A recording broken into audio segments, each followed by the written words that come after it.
보고 질문을 했답니다. 여러분들은 여러분들의 아버지가 어느 때 가장 불쌍하다고 느껴집니까? 라고 물으니까 고등학생들이 대답하기를 어머니한테 야단 맞을 때요. 아내한테 야단 맞는 아빠 남편의 모습을 보면서 불쌍하다 느꼈대. 두 번째는 아버지가 밤늦게 회사에서 돌아와 가방을 힘없이 내던지고 방에 들어가 문을 닫고 흐느껴 오실 때, 고단한 삶, 그리고 때려치고 싶지만 때려치지 못할 때 우라통 터지는데 자녀들 앞에서 울 수는 없고 방에 들어가서 흐느껴 오는 거. 그때가 두 번째로 슬펐답니다. 세 번째는 아버지가 라디오나 텔레비전을 보다가 말고 갑자기 나가셔서 혼자 복권을 맞출 때 때려치고 싶은 거죠. 그래서 뭔가라도 좀 받고 싶은 거예요. 가장의 무게와 또한 초라함을 동시에 느낄 수 있는 것 같아요. 가장이기 때문에 힘든 직장의 생활들을 지내야 했고, 그거 벗어나보자 복권 한번 긁어보는 거고, 또 가끔은 그렇게 그렇게 수고했는데 아내한테 혼나고. 오늘날 남편들의 모습이에요. 실제로 그런 것 같습니다. 물론 안 그러신 분도 많이 있지만 어떻게 보면 아내의 잔소리가 자녀들의 입장에서는 엄마한테 혼나는 나쁜 모습이라고 표출된 것 같아요. 우리는 5월을 가정의 달이라고 얘기합니다. 아마도 농촌에서는 가장 바쁜 시기인데 아마도 이 도시 사람들은 놀러가기 가장 좋은 달이기에 가정의 달로 해서 가장끼리 좀 재밌는 시간을 좀 보내라 5월 한 달만큼은 그런 의미를 한 것 같아요. 요즘은 이제 날씨가 좀 빨라져서 4월에 더 많은 여행을 갈 수 있는 기회들이 많이 있는데 예전에는 이제 5월달이 날씨 따뜻해지고 푸른 계절이 많으니까 우리 어린 자녀들하고 시간을 보내는 시간을 가져라 라고 해서 5월을 가정의 달로 해서 어린이날, 어버이날 이렇게 준비해 놓은 것 같습니다. 제가 공부했던 그 에스라 학교는요 5월 8일이 들어있는 주간을 한 주간 방학해요.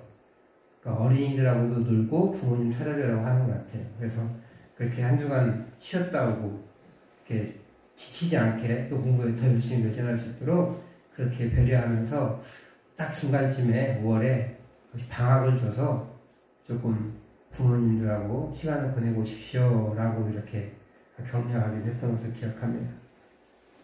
근데 이제 기독교에 대한 오해 중에 하나가 기독교는 불효의 종교다라는 거예요.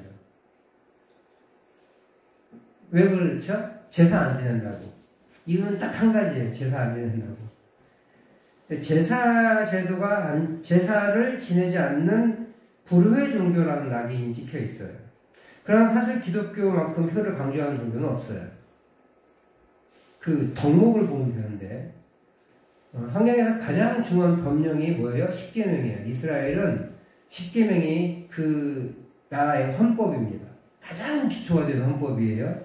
모든 법의 출발은 이 십계명에서 출발해요.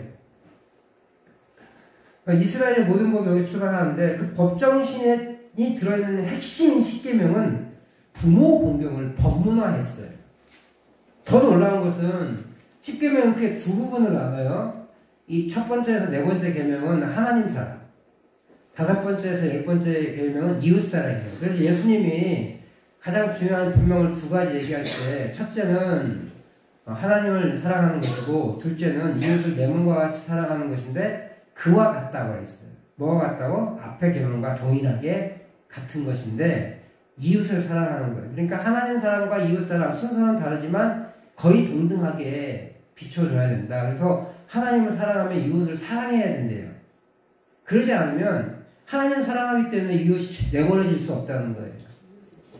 그러니까 그 이웃을 사랑함의 기준이 하나님을 사랑하는 기준까지 올라가야 돼요. 그런데 그 이웃 사랑의 첫 번째 계명, 항상 우리나라는 이스라엘이거든요. 중요한 것은 맨 앞에 있어요. 중요한 것은 길게 얘기해요. 성경도 똑같아요. 중요한 것은 길게 얘기하는 맨 앞에 놔둬요. 그러니까 하나님 사랑을 딱 첫 번째로 얘기한 다음에 두 번째로 사랑에 대한 사랑을 얘기하는데 이웃 사랑에 대해서 얘기하는데 그 이웃 사랑의 첫 번째 계명이 뭐냐면 내 부모를 공경하라. 한 대상이 아니잖아요. 그러니까 한 대상이잖아요. 전체적인 대상이 아니에요. 그 다음이 뭐예요? 살인하지 말라. 살인이 제일 중요한 덕목 같지 않아요? 제일 큰 덕목이잖아요. 사실 우리 인류를 살아가면서 살인처럼 큰 죄가 어디 있어요? 그죠? 성경은 살인보다 더 큰 죄가 뭐라고 표현하냐면 부모 사랑이에요. 부모를 공경하는 것이 더 큰 계명이라고 해서 부모 사랑이 하나님에 대한 계명 다음에 바로 나오는 거예요. 그만큼 이 기독교는요 효를 강조합니다. 부모를 공경하라. 가장 우선시하는 기독교에서 대인관계에서 가장 우선시하는 법이 바로 부모 공경입니다. 법문화시켰어요. 생명 존중인 사랑을 하지 말라가 그 뒤를 따라요. 생명 존중보다 귀한 게 생명 존중 사상보다 귀한 게 부모 공경이에요. 그만큼 효는 생명 존중이 중요하지 않은 게 아니라 그만큼 효는 기독교에서 어마어마하게 강조하는 것이다 라는 거예요. 조건이 있죠. 살아생전에 공경하고 살아생전에 섬기라는 거예요. 죽은 후에는 아무 쓸데가 없기 때문에 그렇습니다. 여기에 계신 많은 분들이 이제 부모님이 안 계시신데 저도 역시 법적인 부모님 말고 저를 낳아주신 부모님은 안 계세요. 법적인 부모님 안에 살아계셔서 저도 제 마음에 제 아버지 어머니라고 생각하면서 섬깁니다. 근데 아버지 어머니한테 부르겠기 때문에 그렇게 살갑게 효도하지는 못하는 것 같아요. 제가 철이 들고 부모님께 효도할 때가 되기도 전에 우리 부모님은 하늘나라에 가셨습니다. 때로는 너무 죄송하고 안타깝고 그리고 무엇보다 부모님에 대해서 아는 게 별로 없어요. 40년을 같이 살았는데 제가 40세 때 돌아가셨거든요. 근데 아는 게 별로 없더라고요. 추억도 없고 섬김도 없었기에 그저 마음이 죄송하고 속상합니다. 부르자로서 이런 설교가 부담되는 것도 역시 사실입니다. 사무치는 후회함으로 이 설교를 하고 있는 것이기도 합니다. 어쨌든 핵심은요. 부모가 돌아가신 후에는 아무리 후회해봐도 효도할 기회가 사라진다는 거예요. 무엇보다 죽은 후에 제사를 아무리 거하게 지낸다 한들 그분이 살아와서 이 음식을 먹지 않는다는 거예요. 뭐 영혼이 와서 먹는다고 하는데 어떤 제사 지냈다가 예수 믿은 사람이 그 영혼이 아버지의 영혼, 어머니의 영혼이 아니라는 것을 자기 스스로 봤대요. 그날 그 제사상에 하나님께서 눈을 열어주셔서 그 귀신들이 오긴 오더래요. 뭐 그분의 간증이에요. 귀신들이 오긴 오던데 아버지의 귀신은 아니고 어머니의 귀신은 아니더라는 거예요. 그러니까 실제로 우리가 어머니 아버지를 대해서 제사를 지낼지라도 그것을 기뻐하고 좋아하는 건 어머니 아버지가 아니라 귀신들이었다는 거예요. 그분이 뭐 어떤 아주 유명한 집안의 장손인데 과감하게 그 모든 제사를 포기하고 예수 믿기 시작했어요. 그럼 효도는요, 살아계실 때 할 수 있는 것이고, 살아계실 때 해야 되는 거예요. 저처럼, 이제 우리 어르신들이 이제 부모님이 안 계셔서 효도할 기회가 없긴 하지만, 우리 한 분이라도 계시거나, 아니, 아직 우리 미성년자 친구들 잘 기억하길 바랍니다. 그럼 효도한다는 게 뭐죠? 효도한다는 게? 성경은 부모를 공경하라 라고 표현해요. 공경하다. 공경하다는 말은 무겁게 하다는 뜻이에요. 무겁게 하다. 부모를 가볍게 여기지 말라는 거예요. 부모와 자녀는 친구가 될 수 없어요. 친구처럼 지내는 거를 좋게 여길 수도 있지만 마음이 편할 수는 있는데 친구처럼 하대하고 장난도 칠 수 있지만 친구처럼 무시해서는 안 된다는 거예요. 효는 부모를 부모답게 인정하고 권위를 존중하고 합당하게 여기는 것을 말한다는 거예요. 가볍게 여기거나 무시하거나 부끄러워하는 것을 불효라고 성경은 가르치고 있어요. 이 권위를 존중할 때 모든 효도의 요소들이 다 나타나게 되는 거예요. 이 부모를 공경하는 말에 재밌는 중요한 언약이 있는데 부모를 공경하는 말은 언약에 대한 교훈을 존중하는 말과 같아요. 왜냐하면 구약시대에 부모를 통해서 종교적 유산이 전수됐기 때문에 그래요. 교회에서 가르치지 않았어요. 부모가 가르쳤어요. 자녀들. 신명기 6장 4절에서 9절은 쉐마라는 말로 시작합니다. 그러니까 이스라엘아 들으라 라고 우리나라 말은 번역했는데 성경은요 쉐마 이스라엘, 쉐마라는 말로 시작해요. 이것은 이스라엘 사람들이 하나님의 말씀을 전수하기 위해 어떤 방법을 사용해야 되는지를 알려주는 거예요. 우리 한번 신명기 6장 4절로 9절 말씀을 읽어보면서 어떤 방법으로 하나님의 말씀을 우리 자녀들에게 전수해야 되는지를 찾아보겠습니다. 우리 같이 신명기 6장 4절로 9절 말씀 읽어보겠습니다. 시작. 이스라엘아 들으라. 우리 하나님 여호와는 오직 유일한 여호와이시니 너는 마음을 다하고 뜻을 다하고 힘을 다하여 내 하나님 여호와를 사랑하라. 오늘 내가 네게 명하는 이 말씀을 너는 마음에 새기고 내 자에게 부지런히 가르치며 집에 앉았을 때이든지 길을 갈 때이든지 누워있을 때이든지 일어날 때이든지 이 말씀을 강론할 것이며 너는 또 그것을 내 손목에 메어 기호를 삼으며 내 미간에 붙여 표로 삼고 또 내 집 문설주와 바깥문에 기록할지니라. 자세히 살펴보면 이 쉐마는 가정에서 신앙교육을 철저히 시켜라 라고 하는 말이에요. 지금도 마찬가지지만 가정은요 이어지는 각 세대의 언약 교훈을 전달하기 위한 중요하고도 필수적인 연결고리예요. 하나님의 말씀을 전수하는 가장 중요한 그리고 필수적인 고리라는 거예요. 자녀가 하나님의 권위를 대리하는 부모를 공경해야 이 하나님의 언약이 보존되는 거예요. 하나님의 말씀을 자녀들에게 가르치는데 귓등으로 듣고 내친다면 아무리 해도 전수가 되지 않죠. 그러므로 부모에 대한 공경, 무겁게 하는 마음이 없어진다면 부모의 말을 듣지 않게 될 것이고 이런 언약이 위험에 처하게 되는 거예요. 그런데 언약이 무너지면 그 사회, 특별히 이스라엘이 민족 공동체이면서 신앙 공동체인데 그 공동체가 무너져 버리게 되는 거예요. 이는 종교적 유산이 없어지는 것이기에 것에 그치지 않고 사회 전체가 무너지는 것을 보게 돼요. 그래서 이 생명이 길다, 길 것이다. 내 부모를 공경하라, 내 생명이 길 것이다. 라고 해서 이 길다의 의미는 그들이 이렇게 부모를 공경함으로 신앙을 유지하면 민족 공동체가 유지될 것이기에 생명이 길어질 것이다. 라는 의미를 갖고 있습니다. 그래서 이 생명은요, 뭐와 연결되냐면 땅과 연결돼요. 하나님께서 약속하신 땅이 있잖아요. 그들이 가나안 땅에 지금 들어가려고 출애굽했잖아요. 그래서 지금 신명기 20장, 출애굽기 20장 어디예요? 광야를 들어가기 전에 시내산에서 하나님의 말씀을 받는 그 시점이잖아요. 그들은 원래 40년간 광야를 뺑뺑 돌 계획이 없었어요. 바로 올라가는 게 계획이었죠. 그래서 신명기에서 말씀을 받은 다음에 바로 어디로 올라가요? 가데스 바네아를 통해서 북이스라엘로 올라가는 거예요. 근데 정탐하고 나니까 불순종이 생겨난 거죠.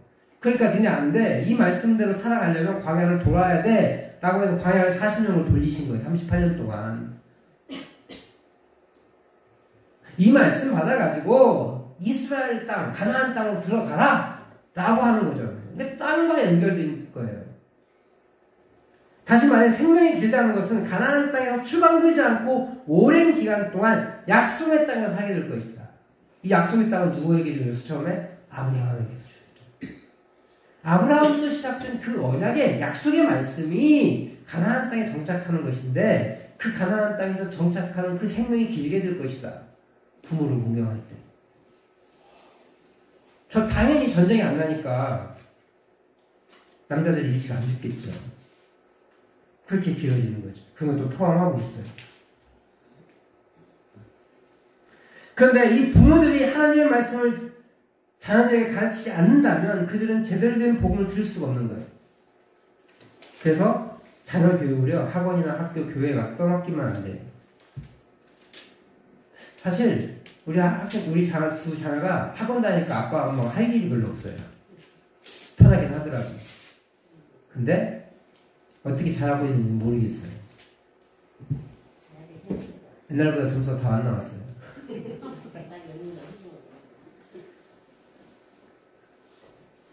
특별히 일반 교육기관에 맡기고 아무것도 안 하는 건 굉장한 손해예요.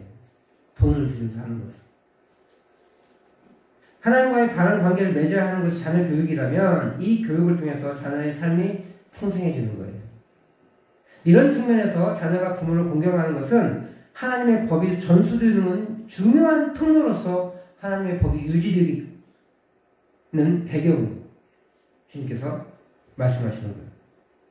그러므로 우리가 공경받기 위해서는 먼저 그들을 잘 가르쳐야 하는 거예요. 어려서부터 말씀을 잘 가르치고 하나님의 법을 지키도록 권위를 가지고 그들을 징계할 수도 있어야 한다는 거예요. 우리 아들 다 커가지고요. 하지만 지금이라도 내가 살아있고 우리 자녀들이 신앙생활을 등한히 하고 있다면 물론 힘있게 항상 기도가 전쟁되어야 해요. 그 힘있는 기도 아래 사랑의 마음을 담아서 우리 아들에게 권면할 수 있어요. 우리 딸에게 강제할 수 있어요. 그리고 찾아오라고 하셔야 돼요. 이놈의 새끼 찾아오지도 않고 혼내셔야 돼요. 그래야 사랑이 깊어져요. 그래야. 안 보면 멀어지게 돼 있습니다. 사랑한다고 얘기는 하죠. 돈은 붙여줄지 몰라요. 여러분 돈이 좋아요? 아들 오는 게 좋아요? 아들 오는 게 좋잖아요. 나 네 돈 필요 없어. 나도 돈 벌어 먹고 사는데 지장 없어. 난 네가 오길 원해. 라고 얘기해서 시간 내서 오게 해야 돼. 바빠도 안 바빠요. 솔직히 얘기하면. 올 시간 충분해요. 서울서 여기 오는 거 3시간 나요. 3시간밖에 안 걸려요. 뭐가 없어요? 마음이 없는 거예요. 핑계가 있거든요. 돈 보냈거든요. 자꾸 요즘은 돈으로 보는 걸 환산하려고 그래요. 그 돈 없어도 우리 살잖아요. 찾아올 수 있도록 이야기하고 찾아오게 하시고 그래서 나도 기쁘고 사람도 복되게 하고 그것이 필요한 것 같아요. 둘째는 이제 부모 공경은요, 부모를 사랑하고 돌보는 걸 포함해요. 내리사랑은 자연스럽습니다. 그래서 엄마 사랑이 더 크죠. 다들 왜 크냐 그러니까 아빠서 나서 그렇대요. 어쨌든 내리사랑은 자연스럽습니다. 예뻐요. 나한테 해주는 게 아무것도 없어도 더 좋잖아요. 그죠? 근데 그건 자연스러워요. 그래서 큰 희생이 따르더라도 충분히 감내합니다. 근데 올리는 사랑은 부자연스러워요. 노력이 필요합니다. 우리가 하나님을 사랑하는 것에 대해서 불완전하고 변덕스러운 것과 같이 마찬가지예요. 우리 하나님 사랑한다고 하지만 내 마음대로 사랑하잖아요. 때로는. 그리고 하나님 나 사랑해달라고 떼쓰기도 하잖아요. 하나님 사랑한다고 하면서 나만 사랑해달라고 떼쓸 때 많잖아요. 똑같아요. 우리도 자녀였을 때 그렇게 살아왔잖아요. 그러니까 올리는 사랑은 엄청난 노력이 필요한 거예요. 그래서 부모 사랑은 쉽지 않습니다. 그건 우리 부모님들이 이해는 해줘야 되는, 동시에 가르쳐야 된다는 것도 분명해요. 그래서 부모 사랑은 쉽지 않고 자연스럽지 않습니다. 저도 아이를 낳고 보니까 그것을 깨달았어요. 우리 부모가 나를 이렇게 사랑하셨겠구나. 힘들더라고요. 근데 그때 엄마, 아버지가 이렇게 힘드셨겠구나라는 생각이 미치게 됐어요. 또 동시에 우리 하나님 아버지가 나를 이렇게 사랑하셨겠구나 라고 깨달았게 됐어요. 우리 어머니 아버지가 우리 아들, 딸들 낳을 때까지만 계셔서도 내가 조금 더 효도할 수 있지 않았을까라는 생각을 해보게 돼요.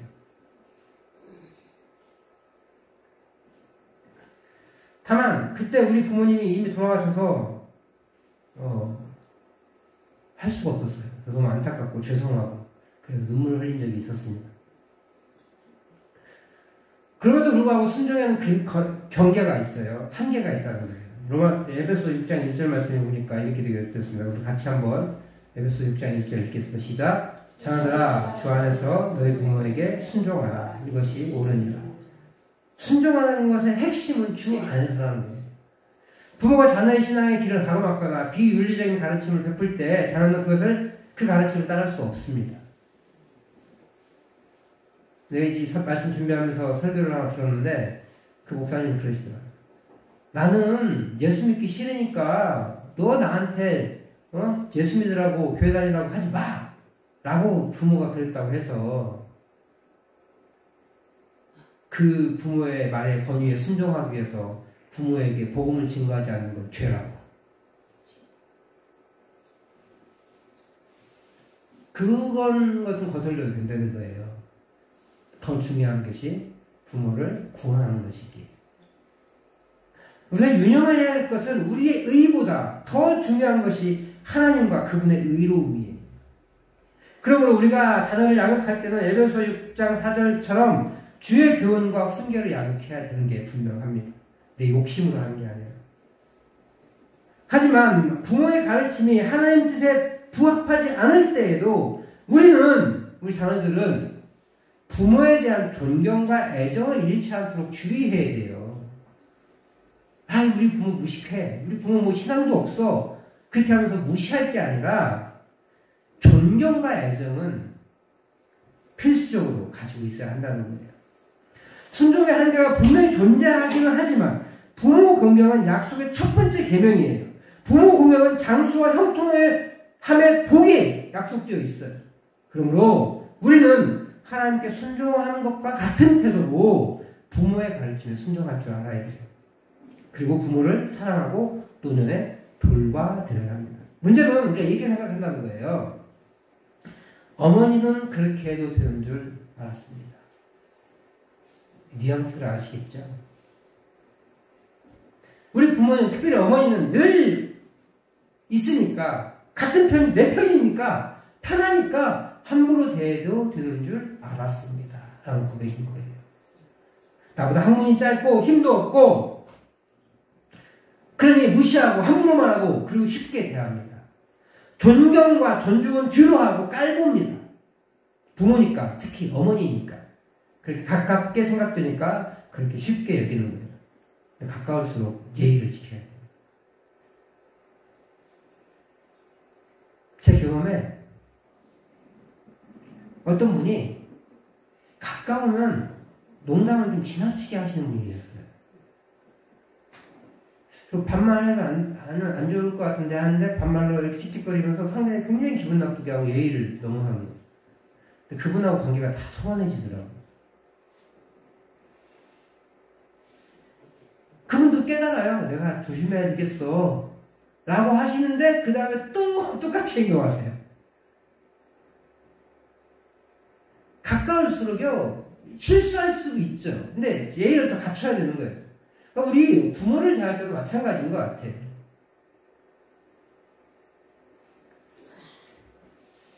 더욱 존중의 마음을 통해서 예의를 갖춰야 되는 게 필요합니다. 그래서 엄마라는 단어보다 저는 어머니라는 단어를 사용하기를 권합니다.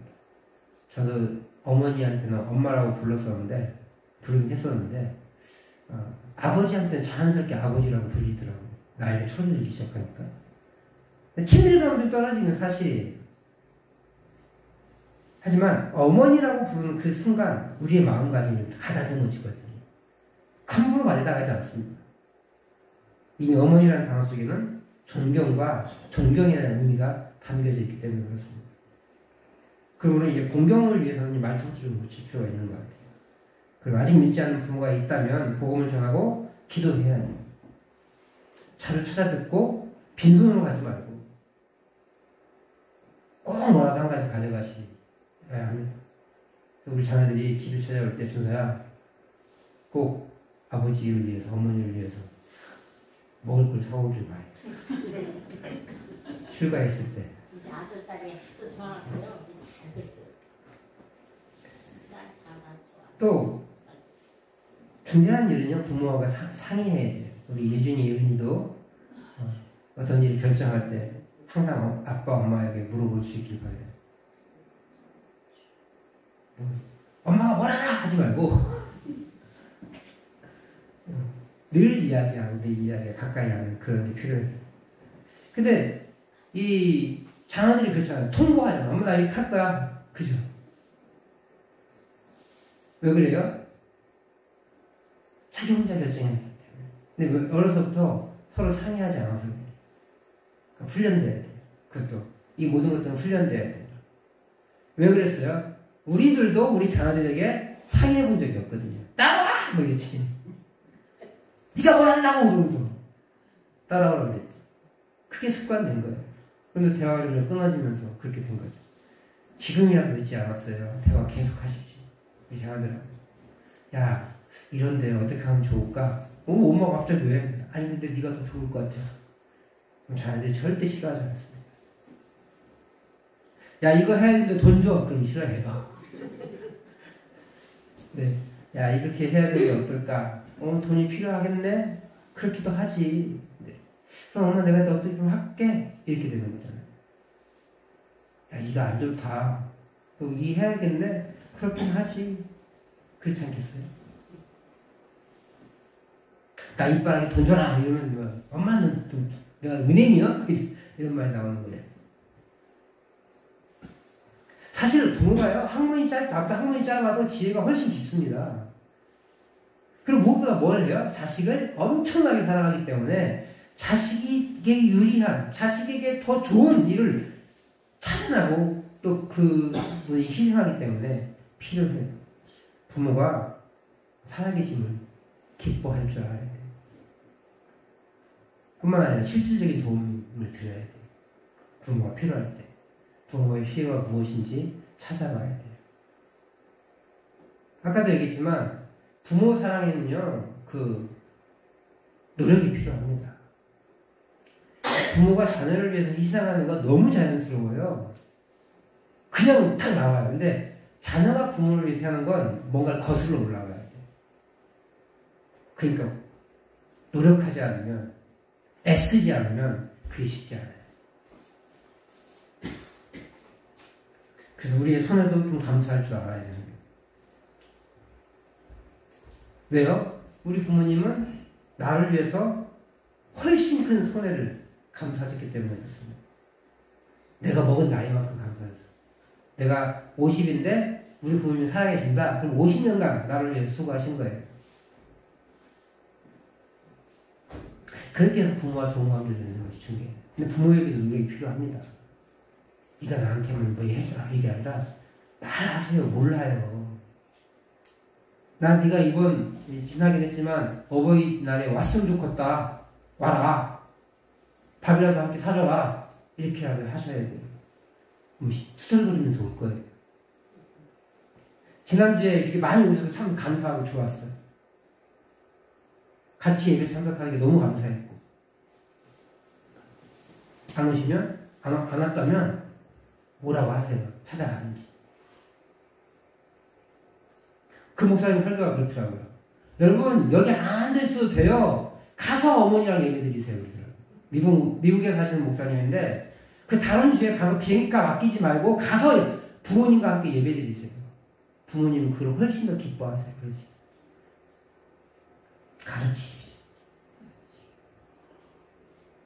사랑하는 성도 여러분, 하나님은 부모를 공경하는 명령을 주셨으며 이것은 신앙을 유지시키는 중요한 수단이었습니다. 부모된 자로서 우리는 먼저 주의 교훈과 훈계로서 자녀를 양육해야 돼요. 지금도 늦지 않았어요. 꾸준하게 계속 말씀하십시오. 핸드폰 있잖아요. 옛날에 편지 써야 되는데 지금 수시로 전화할 수 있잖아요.